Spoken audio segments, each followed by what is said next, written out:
उत्तम क्षमा मार्दव आर्जव भाव है, सत्य शौच संयम तप त्याग उपाव है, आकिंचन ब्रह्मचर्य धर्म 10 सार है, चहुगति दुख तनिकारी मुक्ति करतार है।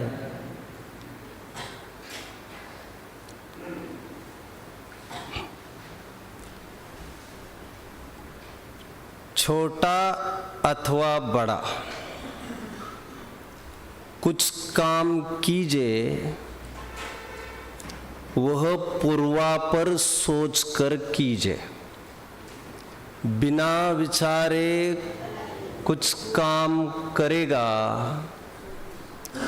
तो भला न उसका फल होगा। Maithili Sharan Gupt. Look before you leap, haste is waste, अपरीक्षम न कर्तव्यम, कर्तव्यम सुपरीक्षितम, पश्चात भवति संतापो ब्राह्मण्या नकुले यथा। ज्ञानार्थियों, मेरे स्कूली जीवन में मेरे गुरुजनों ने एक कहानी सुनाई थी। शायद आप कभी स्वर्णिम योग बना होगा, मेरे जैसे पावन गुरुओं का सानिध्य मिलने का, तो आपने भी जरूर सुनी होगी। कथा साधारण है। एक बाई घड़ा भर के पानी भरने के लिए चली गई कुएं पर। जाते समय पालने में बच्चों को छोड़ चली गई, रखवाली के लिए नेवले को छोड़ गई। लेकिन by the time she returned carrying the water, दरवाजे पर ही उसने नेवले को देखा, उस बाई ने, तो नेवले के दांत खून से रक्तरंजी दिखे। ये नालायक जिसे मैं रात दिन पाल पोस रही हो, इसने मेरे बच्चे की हत्या कर दी, रक्षक ही भक्षक हो गया। लिया वो पानी भर के घड़ा भरा हुआ और उसी पर पटक दिया, मार दिया उसको। शायद ये कथा सुनी है आपने।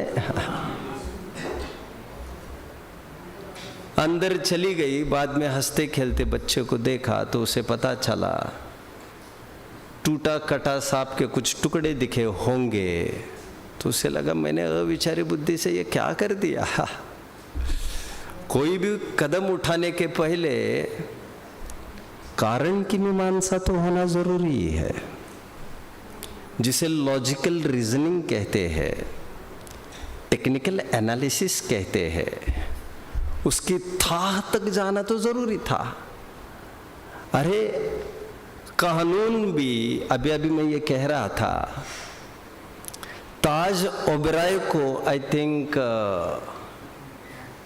29/11 का जो एक्सीडेंट हुआ था मुंबई में, बॉम्ब ब्लास्ट्स का, जिसमें कसाब वगैरह पकड़े गए थे, गवर्नमेंट ने अपनी तरफ से एक बहुत महंगा वकील, साधारण जन अफोर्ड नहीं कर सकते, बड़े बड़े करोड़पति भी, कसाब के फेवर में दे दिया। क्यों? यही तो आजादी की परिभाषा है। कितना भी अपराधी अपने अपील कर सकता है, पुरजोर कोशिश कर सकता है ये सिद्ध करने के लिए वो निरपराधी है। जब तक तुम ही कोर्ट में ये ना कह दो कि हाँ आई एम गिल्टी, तब तक वी वोंट हैंग यू। हम बाध्य करेंगे तुम्हें कहने के लिए, बट जब तक यू नॉट एडमिट इट, कोई कानून संविधान भारत का तो तुम्हें नहीं लटकाएगा। और आपने प्रसिद्ध बात सुनी होगी, 2-5 अपराधी छूट जाए तो कोई बहुत फर्क नहीं पड़ेगा, बट एक निरपराधी यदि लटक जाए तो उसको पैदा तो नहीं किया जा सकता ना फिर से। अपरीक्षम न कर्तव्यम, कर्तव्यम सुपरीक्षितम, पश्चात भवति संतापो ब्राह्मण्या नकुले यथा। कुछ भी करने के पहले बिफोर स्टेपिंग इन कारण की मीमांसा होना जरूरी है। आखिर कौन? और अक्सर जो दृष्टिगोचर होता है वो कारण नहीं भी वो simple question, what is your name my dear? Arpit, Arpit Jain, शाबाश शाबाश, अच्छे बच्चे हो। ये बोलने के कारण मैं इंप्रेस नहीं हूं, मेरा आपकी तरफ ध्यान भी है। अच्छा, बाय द वे, कौरवों को किसने मारा? कौरवों को किसने मारा? मौत के घाट किसने उतारा कौरवों को? प्लीज, इतना टाइम कहाँ हो तुम? अरे तुम तो भारत के ही हो, महाभारत ही का तो प्रश्न पूछ रहा हो, कहाँ हो तुम? अभी आंख मिचकर किसी को भी पूछ लो ये प्रश्न, ये जयमाला पांडवों के गले में डाली जाती है, अर्जुन के, बट यदि मैं नया उत्तर दूं आपको तो यू शुडंट बी सरप्राइज्ड। शायद नया उत्तर आपको मिल गया है। और यदि मैं ये कहूं कौरवों के मौत का अधिकारी वो नहीं है जो चौके छक्के की भांति, उस लगाने वाले बल्ले की भांति अपने गांडीव को प्रत्यंचा को खींचता जा रहा है और गेंद की भांति धड़ाधड़ एक के सिर अलग किए जा रहा है। नहीं नहीं नहीं नहीं, अर्जुन इसका अधिकारी नहीं है। इसका श्रेय उसको जाता है, उस कृष्ण को, जिसके हाथ में वैसे तो आपको दिखता है इसके हाथ में तो लगाम है, लेकिन ये लगाम साधारण नहीं है, पूरे कौरवों के और पांडवों की लगाम लेके बैठा है ये आदमी। इसे कहते हैं the man behind the curtain, इसे कहते हैं हिडन ट्रुथ। समझदार की भाषा में सेता हुआ नहीं सेवता, करता हुआ नहीं करता और न करता हुआ करता है। ओह मैजिक। एक नई दृष्टि देने की कोशिश आपको आत्मख्यातिकार ने दी है, और इसीलिए वे कहने में चूकते नहीं है, जगत का अद्वितीय अक्षय चक्षु I am lending you, rejoice. मैं तुम्हें एक नई दृष्टि दे रहा हूं। ऑप्टिकल ट्रांसप्लांटेशंस होते हैं ना, डोनेशन ऑफ आई, नेत्रदान तो सुना ही होगा आपने। आओ आज मैं एक दृष्टि देता हूं, कहते हैं नेत्र तो is a part of, is an organ of a body, उससे क्या होना वाला है।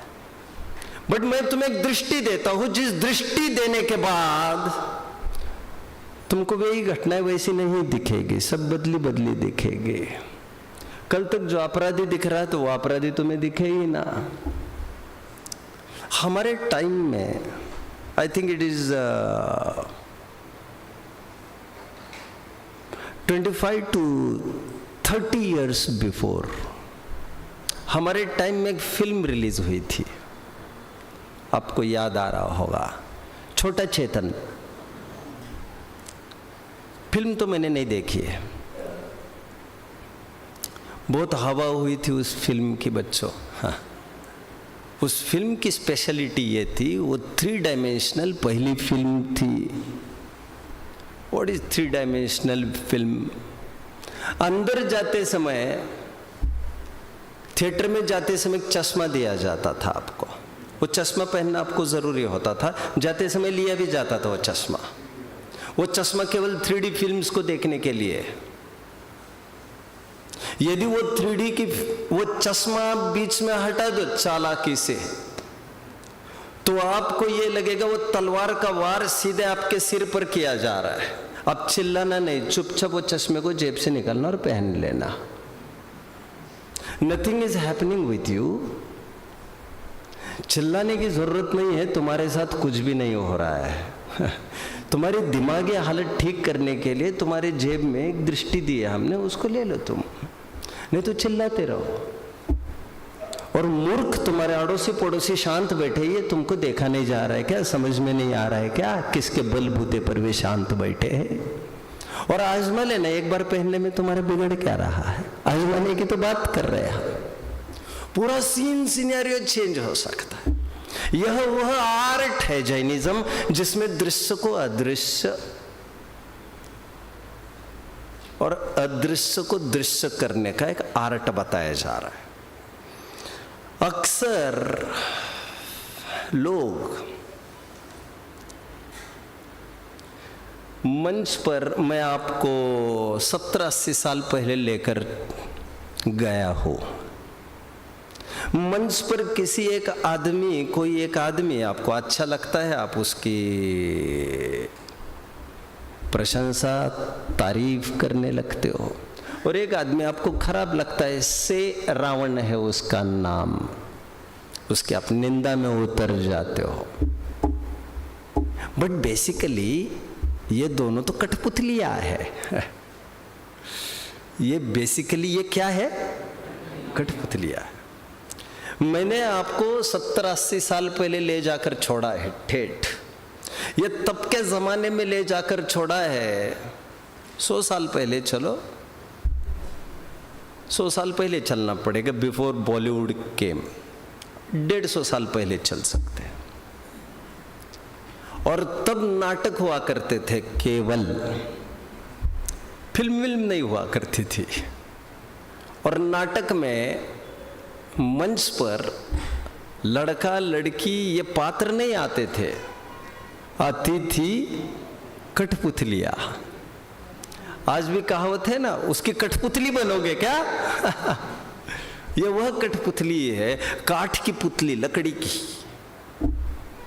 अभी तुम्हें लग रहा है ये अच्छा, ये खराब है,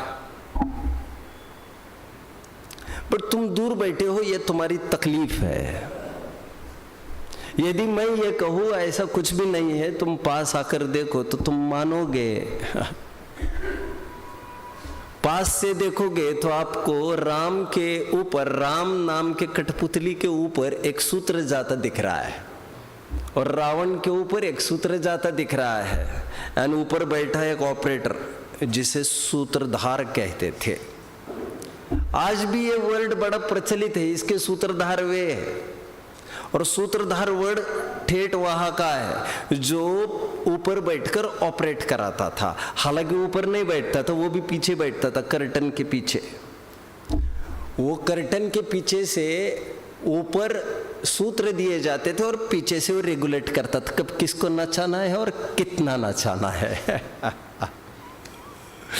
जब तक आपको सूत्रधार दिखता नहीं है तब तक कारण की मीमांसा व्यर्थ होगी। एक बार पर्दाफाश हुआ था, कब? 1200 वर्ष पहले। कब?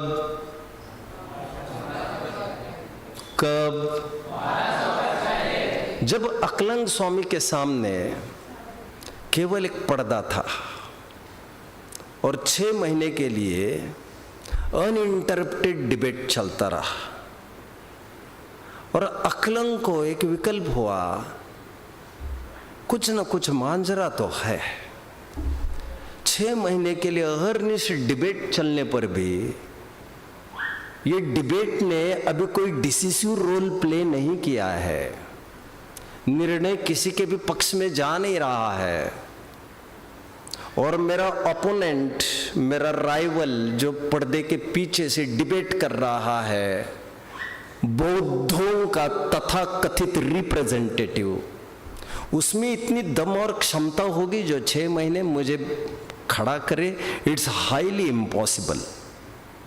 अकलंक ने ये सोचा लातों के भूत बातों से तो नहीं मानते, सीधी उंगली से बात नहीं बनेगी, तो उन्होंने कुछ एक कभी मौका मिलेगा तो मुझे उसके लिए अलग सा समय चाहिए। ये सब बातें ग्रंथों में नहीं है ये आपको निकालनी पड़ेगी सोच विचार पूर्वक। यह वह खदान है जहां पर सभी अपना अपना पानी भरने आते हैं, जहां पर आप आपका मंथन, आपका निर्णय की प्रक्रिया आप कर सकते हो। एनीवे, बीच का पैच फिर कभी कि क्या तर्क, क्या लॉजिक्स अपनाया अकलंक ने, जिससे उसको अनुमान हुआ कि सामने कोई दैवी शक्ति है, देव ही है, मानव नहीं हो सकता। और इसे कहते हैं पर्दाफाश किया, क्योंकि वहां पर कोई बौद्ध था ही नहीं, वहां पर तो केवल एक घड़ा था, और उस घड़े में एक तारा देवी सिद्ध थी जो वहां से पूरी डिबेट करती जा रही थी। कितने जन मुझे फॉलो कर रहे हैं? इसलिए एक छंद में आता है, आई हैव किक्ड ऑफ, उस घड़े को मैंने लताड़ दिया है और उसके हजारों टुकड़े किए हैं। इसे मेरा अहंकार नहीं समझना, इसे मेरे प्रभाव न का एक अंग समझना। स्फालितम, आई हैव किक्ड, और उसके हजारों टुकड़े कर दिए हैं उस तारा रूपी और बौद्ध रूपी घट के। एनीवे, जब तक कारण की मीमांसा होगी नहीं, अब वार कहां पर करोगे? आइए कुछ अपनी समस्याओं पर विचार करते हैं। जब भी किसी ने गाली दी, एंड कोइंसिडेंस भी ऐसा था, योग भी कुछ ऐसा था, उसी समय में क्रोध इवोक्ड आउट, क्रोध उत्पन्न हुआ, गाली वहां से छूटी, यहां से क्रोध छूटा। समय की समानता होने से और सामने कोई न दिखता होने से और देखने वाला इन डुप्लीकेट साधनों का प्रयोग करता होने से, कृत्रिम आंखों का, चर्म चक्षुओं का, जो कि अत्यंत परोक्ष है,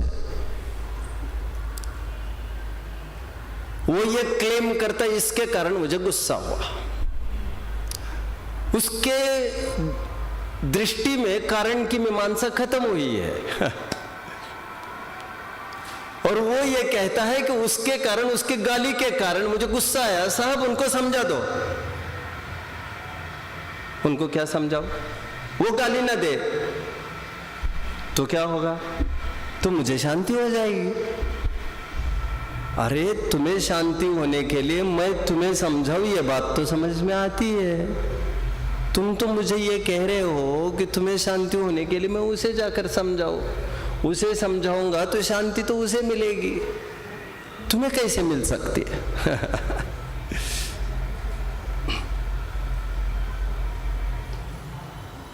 हमारे यहां एक अदृश्य कारण बताया है। कर्म फिलॉसफी को सरप्राइजिंगली अन्य किसी दर्शन ने बताया नहीं है। फिर एक कारिका, कुशला कुशलम कर्म, बात को रिपीट कंटिन्यू करेगा कोई? कंटिन्यू मतलब आगे का बोलेगा कोई? नहीं। शायद सात्विक कारिका है आप्तमीमांसा। अगेन आप्तमीमांसा तो मेरी सास है। कलिकाल सर्वज्ञ तो समन्वय आचार्य है।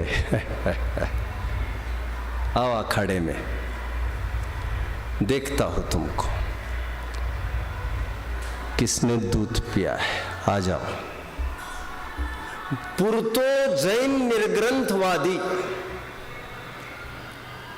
यस्य शक्ति सवदतु, जिसमें ताकत है वो मेरे सामने आकर कुछ बोल के दिखाए, मुझ निर्ग्रंथवादी के सामने आकर कुछ बोल के दिखाए, हिम्मत तो करे। समन भद्राचार्य कहते हैं, कुशला कुशलम कर्म परलोकश्चन क्वचित एकांत ग्रह रखतेषु नात स्वपर बैरिषु। जो कर्मों की फिलॉसफी जैन दर्शन में बताई है, ऐसे किसी भी दर्शन में नहीं है। कहते हैं जो ही लोक परलोक का ज्ञान है, जो इस दर्शन में बताया है, वह अन्यत्र कहीं भी नहीं मिलेगा आपको। जैन दर्शन कहता है एक हिडन कारण है, मैन बिहाइंड द कर्टन है, मूल सूत्रधार कोई और है, ऑपरेटर। माय डियर एक्सक्यूज मी,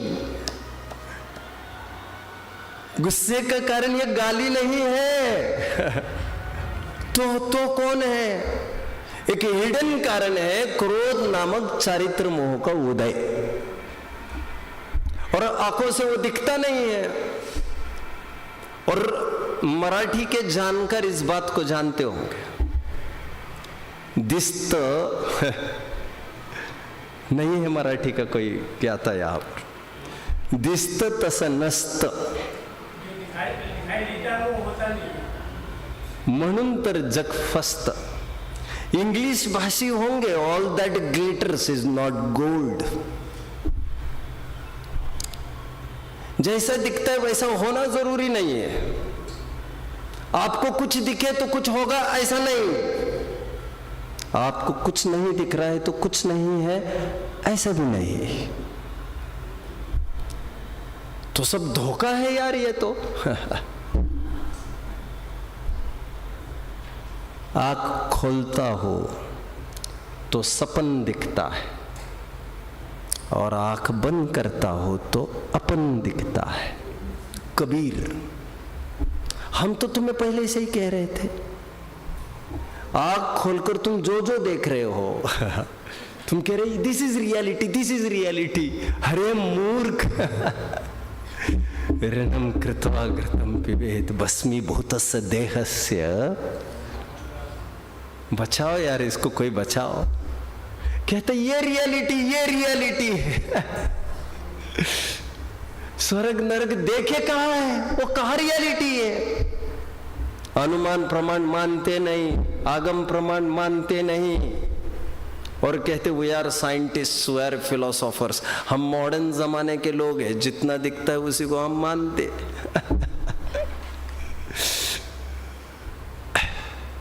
जो तुम्हें दिखाई दे रहा है वैसा न हो, ये हो सकता है। तुम्हें कुछ दिखाई दे रहा हो और कुछ नहीं हो, ये हो सकता है। पॉइंट 2, पॉइंट 3, तुम्हें कुछ नहीं दिखाई दे रहा है और वहां पर कुछ हो सकता है, ये भी हो सकता है। पॉइंट 3, लॉजिकली इसे सिद्ध किया जैन दर्शन ने। कैसे सिद्ध किया? कहते हैं चलो हम मीमांसा करते हैं, लेबोरेटरी में ले चलो। चौराहे पर बातें नहीं होगी हमारी सैंपल टेस्टिंग के लिए वहां पर जाना पड़ेगा लेबोरेटरी के में। मशीन टेस्टिंग के अंतर्गत सब काम होगा। क्या कहना है तुम्हारा? सब गाली से क्रोध होता है, ठीक है। वादी प्रतिवादी हाजिर हो, जहां जहां गाली होती है वहां वह क्रोध होता है क्या? जहां गाली नहीं होती वहां क्रोध नहीं ही होता है क्या? 4 ऑप्शंस खड़े किए जाएंगे। गाली के सद्भाव में क्रोध का सद्भाव, यह एक ऑप्शन है। गाली के सद्भाव में शांति का सद्भाव, यह भी एक पॉसिबिलिटी है। क्रोध के अभाव में क्रोध का सद्भाव, यह भी संभव है।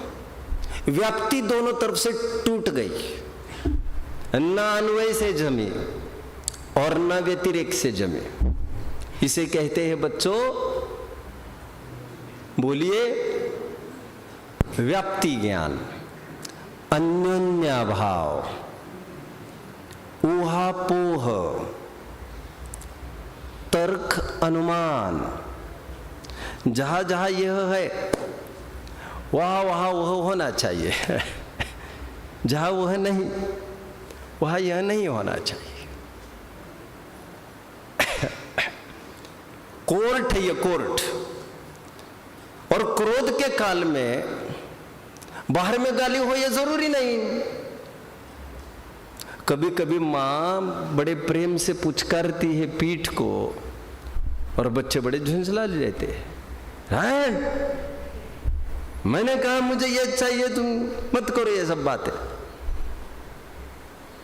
और दोस्त कंपनी में कोई एक आध दिन गाली न दे तो ऐसा लगता है ये नाराज तो नहीं है मेरे से। और कितनी गालियां चलती है आपस में, और दोस्त कहलाते हैं ये सब।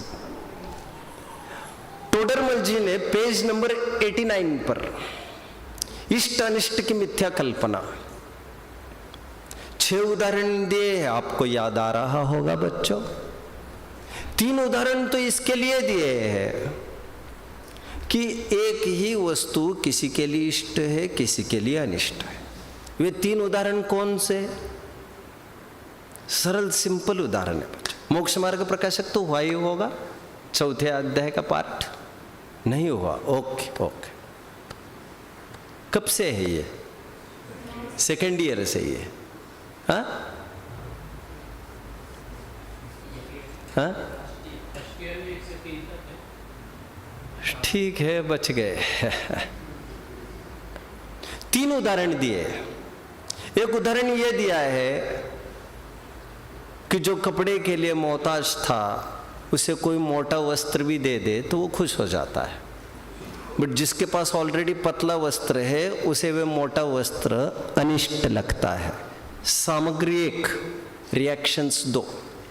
उदाहरण 2, सुअर को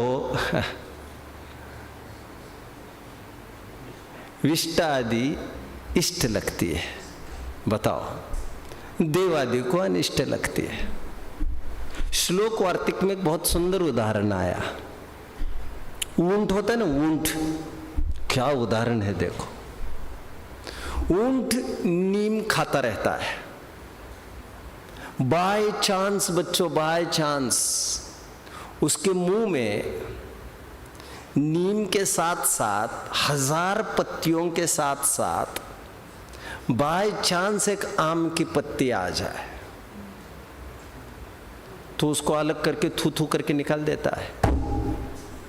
अरे what happened to you? People and situations are always powerless without your reaction. Todarmal ji की भाषा में परद्रव्य जबरन तो भाव बिगाड़ता नहीं है, परद्रव्य जबरन तो भाव सुधारता भी नहीं है। तुम्हारी दिमागी हालत तय करेगी वो सब। खैर, आगे के 3 उदाहरण टोडरमल जी ने और दिए। शरीर इष्ट लगता है लेकिन रोग आदि होने पर वही अनिष्ट लगता है, प्रसिद्ध उदाहरण है। हाथ तुड़वाने के लिए भी बोलो, कोई लाखों रुपए दे सकता है? ऐसे हो सकता है बच्चों? कोई अपना हाथ तुड़वाने के लिए लाखों रुपए दे दे, ये हो सकता है? ये हाथ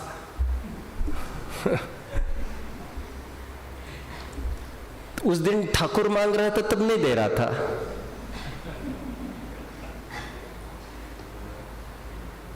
और हाथ स्वयं कटवा रहा है। इन्फेक्शन हो जाए, डॉक्टर कहे 1 उंगली हटानी पड़ेगी जी, रिस्क है इसमें लाइफ का। घर पर पूछ कर आता हो, क्या पूछ कर आओगे? उंगली कटवानी है, रुक।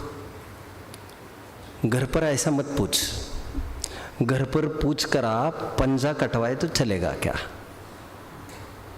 आप उंगली कह रहे थे, वो तो अभी भी कह रहे हैं, लेकिन अभी ही कह रहे हैं। 2 घंटे में गैंग्रीन फैल जाएगा, 2 घंटे में नहीं आया और कल आएगा तो हाथ की पूछ के आ जाना, फिर फैलता जा रहा है। जल्दी कटवाओ। यही सामग्री अनिष्ट लगने लगती है। टोडरमल जी कह रहे जो पुत्र इष्ट लगता था, मनोती मन्नत करके खड़ा किया था उसको, मिठाइयां तुम्ही ने बंटवाई थी और आज अखबार में तुम निकाल रहे हो। इसका मेरा कोई रिश्ता नहीं है।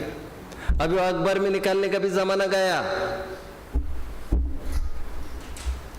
अभी तो साथ में है ही कौन जो अखबार में निकाले।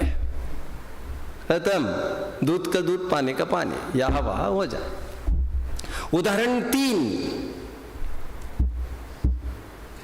गाली आदि प्रसंग पड़े पर वह भी इष्ट लगती है।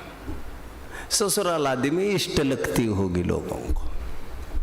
ऐसे उदाहरण देकर यह सिद्ध किया है बाह्य वस्तु सुख दुख का कारण नहीं है। तो यह जो गाली का प्रसंग हुआ वो देख, सुनो सुनो सुनो सुनो, मैं न्याय की शैली बाद में थोड़ी बताऊंगा आपको, टेक्निकल एनालिसिस।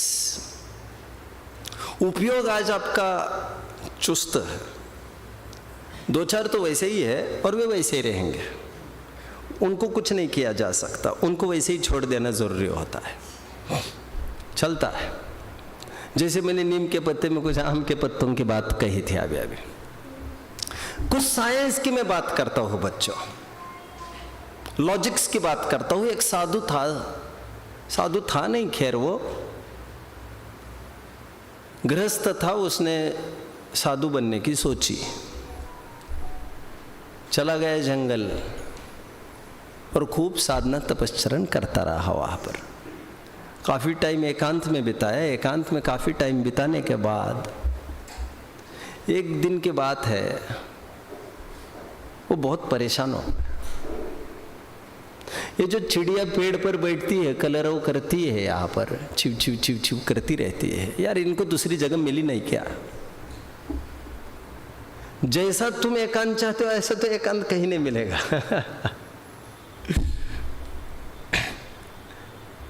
उसको इसकी भी तकलीफ होने लग गई। वो फिर खोज में निकल पड़ा, ऐसी कौन सी गुफा होगी जहां पर कोई डिस्टरबेंस नहीं चाहिए। अब मैं आपको ये बता देता हूं, उन चिड़ियों के कारण इसे व्यवधान आया है, ऐसा नहीं हुआ है। फैक्ट क्या है मैं बताता हूं। आपके साथी कौन है? ए भाई,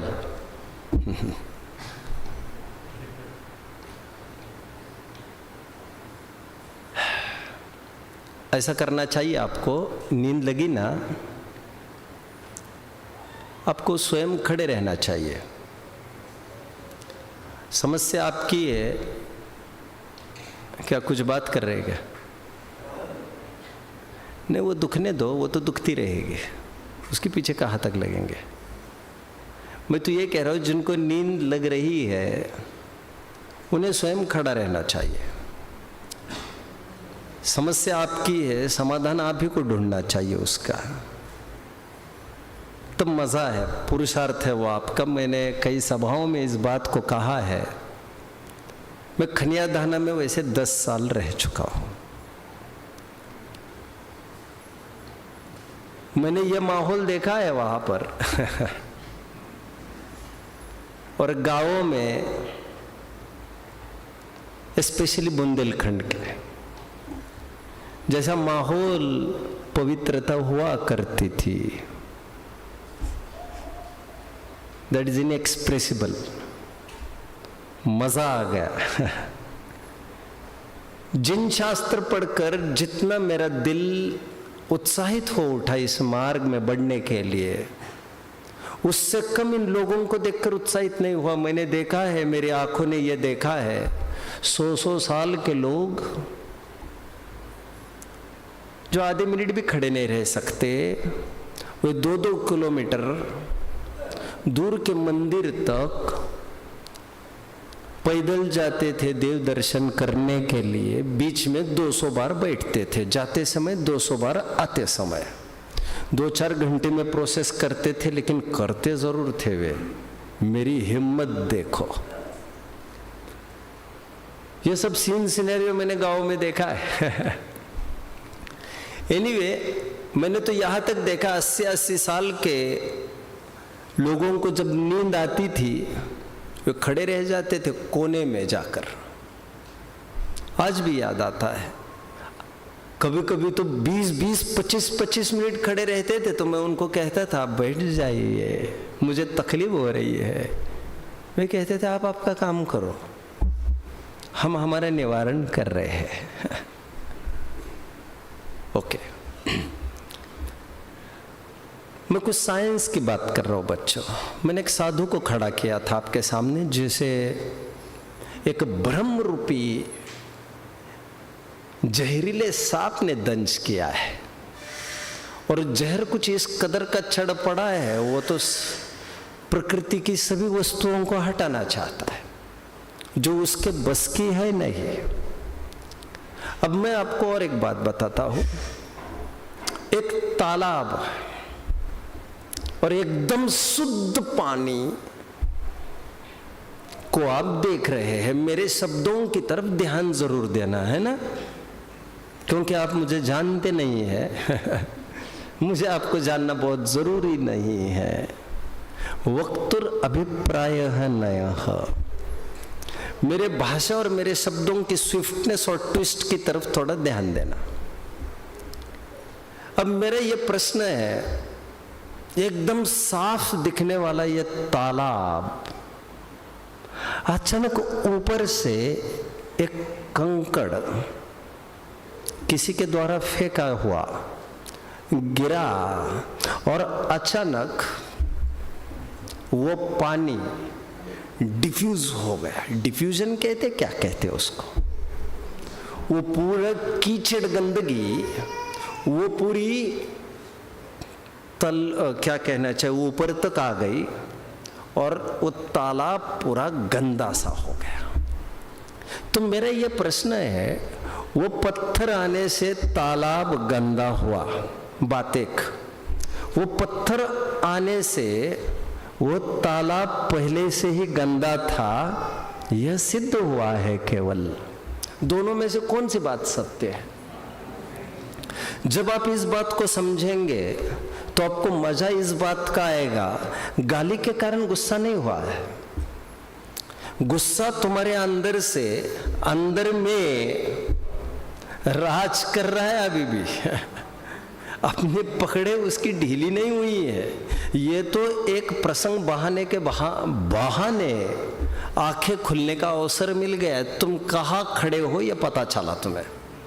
प्रसंग परिस्थितियां इसीलिए होती है ताकि हम स्वयं को आजमाते रहे। उनके कारण कुछ नहीं होता। समाधि तंत्र की एक प्रसिद्ध गाथा छंद मोक्ष पहुड़ में भी मिलती जुलती है, जो ये कहती है, सुहेण भाविदम नाणम दुहेण जादी विणसदी वाली गाथा है, जो ये कहती है, अनुकूलताओं में बहाई गई भावना, की गई ज्ञान की भावनाएं प्रतिकूलता की एक ठोकर लगते ही तहस नहस हो जाती है। मतलब वो मुलम्मा था। थोड़ी सी बरसात में वो जो उतर गया, अरे वो मेकअप था तुम्हारा मेकअप। 2-5 हजार रुपट्टी में जो पुतवा के आया था तुम, और तुम्हारा रंग सबके बीच में आना जरूरी था, असलियत। इस बरसात के बहाने तुम्हारी असलियत फोकस में आ गई है, और जो मुलम्मे की चीज होती है वो उतरती जरूर है। ये ऊपरी शांति जो दिख रही थी, ये किसी प्रसंग के बहाने एक्सपोज हो गई। गाली के बहाने मैं क्रोध से युक्त हूं ये पता चला। टोडरमल जी की भाषा में ये कषाय अभी तक रुंधी हुई थी, चांस नहीं हो रहा था उसको उभरने के लिए। भ्रम तुम्हें भी हो रहा था कि तुम कुछ हो गए हो, बट ऐसा था नहीं कुछ भी। टेक्निकल एनालिसिस की ओर बढ़ता हो, जहां जहां भाव कर्म है वहां वहां द्रव्य कर्म का उदय होता ही होता है। अन्वय, जहां द्रव्य कर्म का उदय नहीं वहां भाव कर्म होता नहीं। व्यतिरेक, ऐसा अन्वय व्यतिरेक गाली के साथ घटित नहीं होता, क्योंकि एक ही गाली 10 जनों को दी जाए,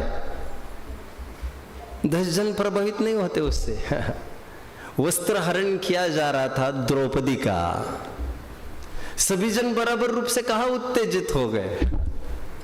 घर का एक आदमी मर जाता है तो 10 जन अलग अलग रूप से रिएक्ट करते हैं। कोई उनके मरने की खबर से ही मर जाता है, ऐसा होता है, देखा है? किसी ने देखा है ऐसा? मैं दिखाता हूं। लक्ष्मण को इतना ही आकर बताया गया देवों के द्वारा, your big brother is no more. Ramchandra ji चले गए, लक्ष्मण ने इतना ही सुना, हाय करके डाउन, मर गए, नारायण का जीव। मरने की खबर काफी है उनको, और छाती उनकी तगड़ी नहीं है ये तो आप कह नहीं सकते। अटैचमेंट 10 जन कैसे रिएक्ट करते वो मैं दिखा रहा। एक जन मर गया, मरने की खबर से कोई मर सकता है, दूसरा जन बेहोश हो सकता है, तीसरा जन रोता रहता है, और वही चौथा जन सबको छाती को लगा लगा कर सांत्वना भी करता दिखता है। How surprising! वही कहता रहता है, अरे ठीक है जो हुआ सो हो गया, अब क्या कर सकते हैं। अपने में से ही कोई समझाता रहता है। बाह्य स्थिति और प्रसंग बाध्य नहीं करते आपको सुखी दुखी होने के लिए। उसी को मैं ये कह रहा था, people and situations, conditions outside are always powerless without your reaction. क्रोध करने वाला बाहर से कोई नहीं है। और एक सूत्र आचार्य देव ने प्रश्न पूछा, क्रोध कैसे पैदा होता है? मैं मेरी टोन में बात कर रहा हूं, ऐसे वर्डिंग्स नहीं है वहां पर। हो सकते 272वीं गाथा की टीका आसपास देख लेना चाहिए। आत्मख्याति की मैं बात कर रहा हूं। क्रोध क्यों हुआ, क्या कारण है? 10 जनों को पूछो। आचार्य देव क्या कारण लिख रहे हैं मालूम? शुद्ध स्वभावात प्रच्छवमानात एव रागादिभिः परिणम्यते। क्या लिखा? क्या उत्तर लिख रही है? क्रोध कैसे पैदा हुआ? कह रहे शुद्ध स्वभाव से च्युत हुआ, इसलिए क्रोध पैदा हुआ। चलो मैं आपको प्रश्न पूछता हूं और लॉजिकली अप्रोच करते फिर से। आपने कहा गुस्सा आया, मैंने पूछा क्यों? फालतू में दिमाग चाटते रहते, देखो आप सुबह सुबह टकराया, न जाने क्या क्या क्या क्या बोल रहा है। अच्छा मैं कुछ बोलता भी नहीं उससे, फालतू में छेड़ा रहता। ओके, एक दिन आप बैठे थे अकेले बड़ी शांति से, मैंने आकर पूछा क्या बात है भाई, आज बड़ी शांति से बैठे हो, इस शांति का कारण क्या है? आप क्या कहोगे? एक सिंपल प्रश्न, क्या कहोगे अर्पित, क्या कहोगे आप? बोलते क्यों नहीं? फंसना नहीं चाहते या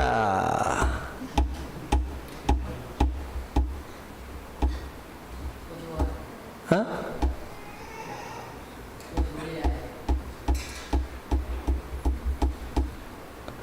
किसने पूछा आपको? अकेले में बैठे थे आप, किसने पूछा क्या बात है, बड़ी शांति में हो? शांत हो इतना ही नहीं, शांति में हो मतलब आप आनंदी हो, क्या बात है? तो एक ही शब्द कहोगे, कुछ नहीं भाई। उस शांति का श्रेय आपने किसी को दिया? अथवा ये श्रेय देते और कहते मैं आनंदी इसलिए हूं क्योंकि उसने मुझे गाली नहीं दिया आज, ऐसा नहीं बोले आप।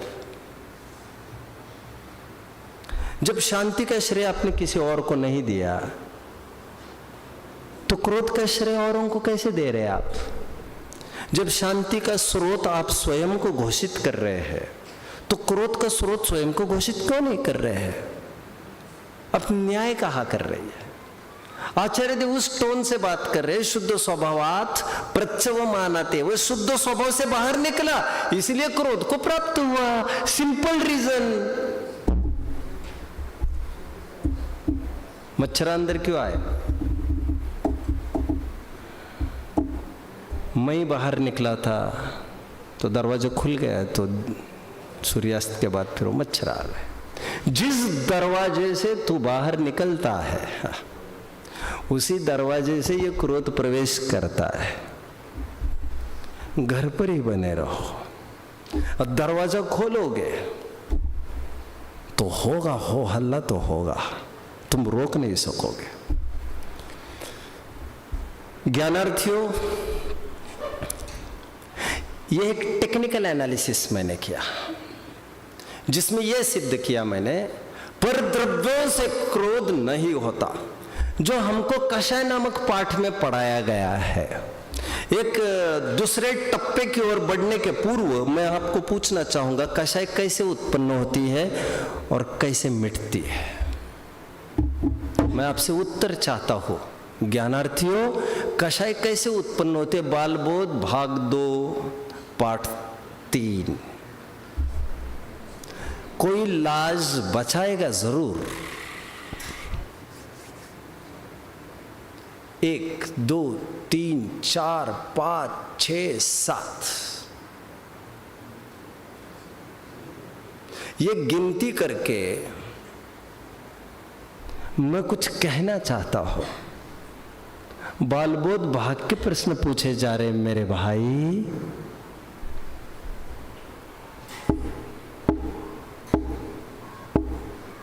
और बड़े मंचों का चस्का लग जाए, बड़े ग्रंथों का चस्का लग जाए तो बड़े विद्वान होने की होड़ लगने लगती है, भीड़ का आकर्षण होने लगता है, और ये तो कहीं गायब हो जाता है। कषाय कैसे उत्पन्न होती है भैया? हाँ,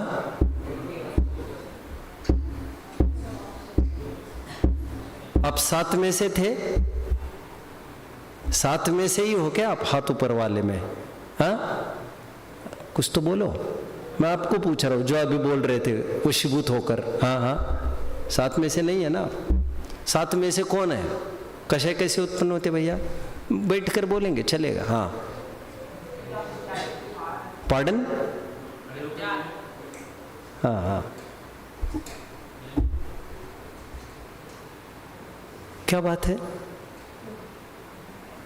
नहीं नहीं, कोई बात नहीं, इजी इजी। हाँ।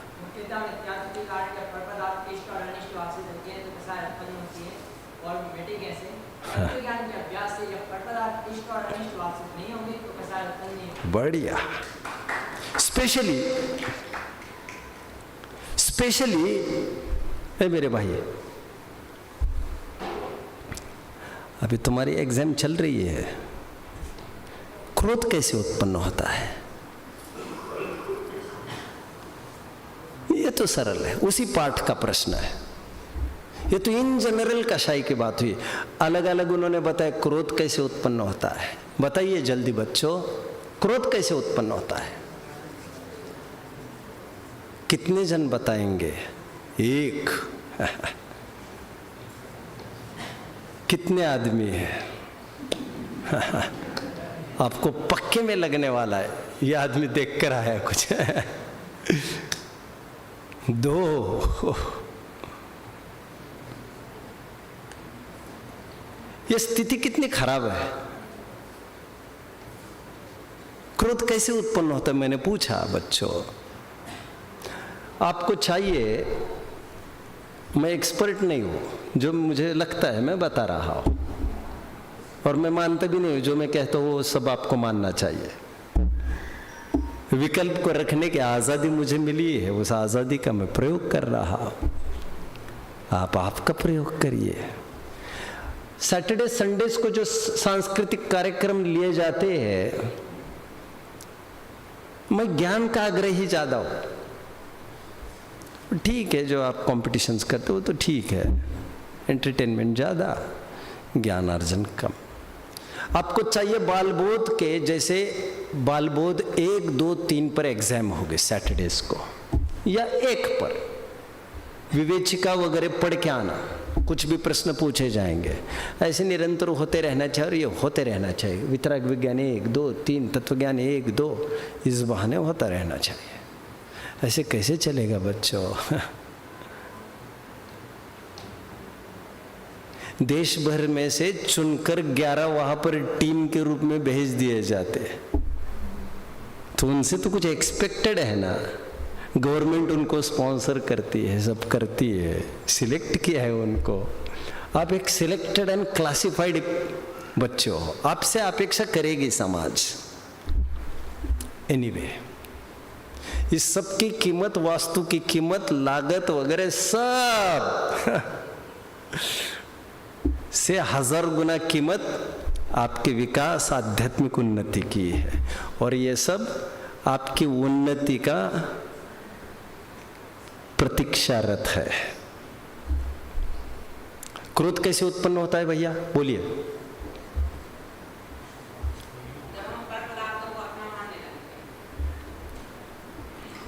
बैठिए जी।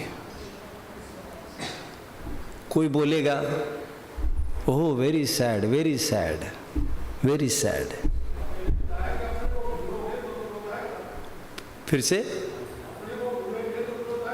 वो तो ठीक है। भाग, भाग में क्या लिखा है, क्रोध कैसे उत्पन्न होता है। भाग में ये लिखा है बच्चों, जब हमें ये लगता है कोई हमारा बुरा कर रहा है तो क्रोध उत्पन्न होता है। साइंस है ये भी। जब आपको ये लगा गाली के कारण मुझे बुरा होगा मेरा, तो ये गुस्सा पैदा होता है। और जैसे ही ख्याल में आएगा, अब सिंह वृत्ति अंगीकार करके लाठी को न पकड़कर, अब लाठी को पकड़ने वाले को पकड़ोगे, द्रव्य कर्म के उदय को, तो पर द्रव्य आपके पिक्चर में नहीं रहेगा। फिर क्रोध का अस्तित्व खत्म हो जाएगा। जिस समय में आपको लगेगा मेरे ही कर्म का उदय है, और कर्म का उदय मतलब मैंने बोया हुआ बीज है, तो परलक्षी परिणाम खत्म होने के बाद अनंत अनुबंधी क्रोध आदि तो खत्म हो जाएगा। अध्यात्म में यह बताया गया है कि आत्मा की पहचान नहीं होना ही क्रोध है, विमुक्ता है। थोड़ी 5-10 मिनट में, 5-8 मिनट है मेरे पास, 7.5 मिनट है, कुछ प्रेरणापरक बात कहूंगा। आज हम परिवार में रहते हैं, समाज में रहते हैं, हमारे साथ माता पिता भी रहते हैं, हमारे साथ भाई बहन भी रहते हैं, हमारे बच्चे भी रहते हैं। उनको धर्म मार्ग में लगाना, जिससे उन्हें आत्मा को समझने के अवसर प्राप्त हो, इसकी निरंतर प्रेरणा करना उनको जरूरी है। जो बाकी के व्यापार धंधे की बातें तो करते हैं बच्चों और बाप माँ बाप के साथ, और धर्म की प्रेरणा नहीं करते, वे अपने माँ बाप के प्रति सचमुच क्रोध करते हैं। उनको ये चाहिए, पापा जी मैं आपसे तब तक बात नहीं करूंगा, किसी भी प्रसंग में चाहे सब कुछ मिट जाए, नष्ट हो जाए, प्रॉपर्टी से मेरा लेना देना नहीं है, आप स्वाध्याय करो पिताजी। पहले जब भी बच्चों से फोन पर भी बात होती है, आपका पहला प्रश्न चाहिए, बेटा धर्म का क्या चल रहा है। आपके लौकिक करियर अचीवमेंट से मुझे कोई लेना देना नहीं है। यदि आप बाकी के बातों को एंटरटेन करते रहेंगे तो धर्म की बात तो गौण हो जाएगी। मैं आपके बीच में घटना को साझा करता हूं। आपको फोटो चाहिए तो गूगल पर सर्च कर सकते हैं। घर पर तो मेरे एक फोटो रखा ही है। एक फोटो है, आप सर्च करेंगे the vulture and the little girl के नाम पर। The vulture and the little girl. Vulture गिद्ध पक्षी को कहते हैं बच्चों। गिद्ध पक्षी और एक छोटी लड़की। उसकी थीम क्या है मैं आपके सामने रखता हूं। केविन कार्टर नाम के एक फोटो जर्नलिस्ट हुए हैं, साउथ अफ्रीकन। सुनते जाइए। वे सूडान में एक बार गए।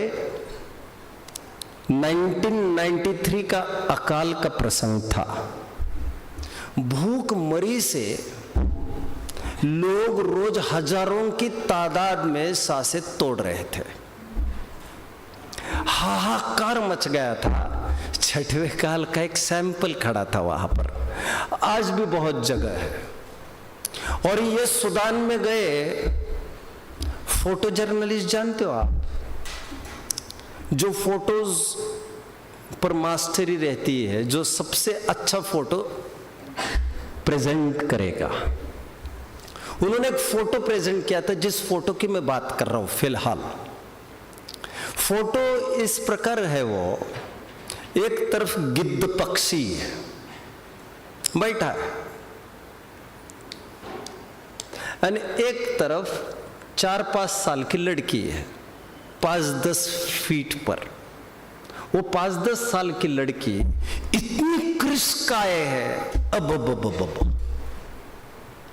और वो चलने की भी सामर्थ्य खो बैठी है इसी भूख के कारण।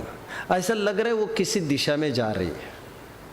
सीन तो एकदम खाली लग रहा है, रेगिस्तान जैसा, कुछ झाड़ियां ही है बस, लेकिन वो किसी दिशा में बढ़ रही है। गिद्ध पक्षी 10 फीट पर बैठा है। क्यों बैठा होगा बच्चों? हम प्रतीक्षा कर रहे हो, वो भी प्रतीक्षा कर रहे हैं मरने की। वो जानता है पहले झपटना नहीं है मुझे, लेकिन उसको अंदाजा हो गया अभी ऊपर नहीं उड़ रहा है, वो आकर भी बैठा है। ये फोटो उस केविन कार्टर ने बहुत बढ़िया तरीके से फोटोग्राफी करके प्रेजेंट किया। इसके उपलक्ष्य में उसे पुलिट्जर अवार्ड से सम्मानित किया गया। Pulitzer award is organized, administrated by I think Columbia University. और उनके 1-2 साल खूब अभिनंदन के जश्न मनाए गए, क्योंकि फोटो बहुत चली। फोटो की थीम समझ में आ रही बच्चों? आगे सुनते जाओ। बट जानते हो आप, इतनी प्रसिद्धि के हाइट पर पहुंचने के बाद भी एट द एज ऑफ 33 ही कमिटेड अ सुसाइड, आत्महत्या कर ली 33वें वर्ष में। क्या कारण होगा? सदमे में क्यों चला गया ये आदमी अचानक? उसे एक इंटरव्यू में पूछा गया, फोन इंटरव्यू में, कि आपकी फोटो तो बड़ी तारीफ के काबिल है, उसको अवार्ड जो मिलना चाहिए मिल गया, शायद ही ऐसी फोटो किसी के देखने में आए, किसी के भी दिल को जो नहीं पसीज सकता वो जरूर पसीजेगा। बट मुझे ये बताइए, उसके बाद उस लड़की का क्या हुआ? एक सिंपल प्रश्न पूछा। ज्ञानार्थियों सुन रहे हो मुझे? तो उसने ये कहा उस लड़की का क्या हुआ ये मुझे ख्याल में नहीं है, क्योंकि मुझे एक फ्लाइट थी सडन, और मैं फ्लाइट होने के कारण मैं निकल कर चला गया। तो जो इंटरव्यूअर था उसने ये कहा कि आप जानते हो उस स्थान पर एक नहीं 2 गिद्ध पक्षी थे। एक वह जिसकी फोटो आई और एक वह जिसके हाथ में कैमरा था। बोले that girl is striving and struggling to go to the feeding centre of United Nations. United Nations ने तो फीडिंग सेंटर्स खड़े किए थे, खाने पाने के वस्तु के सामान के भंडार। केवल 2-3 किलोमीटर के डिस्टेंस पर वो फीडिंग सेंटर था जिस दिशा में वो लड़की बढ़ रही थी। भले आदमी तुम फोटो वोटो खींचता भले ही, लेकिन उसको वहां पर तो पहुंच जाता। तुमने अपने आंखों के सामने इस मौत का मंजर देखा और तुम्हारा दिल नहीं पसीजा। मूर्ख तुम्हें थोड़ी भी दया नहीं आई? किसी का मरण हो रहा है और तुम हंसते हंसते वो तमाशा देखे जा रहे हो। हमारे बच्चे धर्म से दूर रहकर लाखों करोड़ों रुपए कमा रहे हैं, जश्न तो हम उसका मना रहे हैं और हमें होश नहीं है ये कहने की तुम्हारे 1 रुपए का भी मैं प्रयोग नहीं करूंगा। और सुन ले मैं पवन जी के साथ रहा हूं 10 साल। और पवन जी भाई साहब मुझे इस बात को निरंतर शेयर करते थे। उनके पिताजी ने उनको ये कहा था कि तुम जब तक धर्म नहीं करोगे तब तक तुम्हारा मेरा बेटे पुत्र का संबंध नहीं।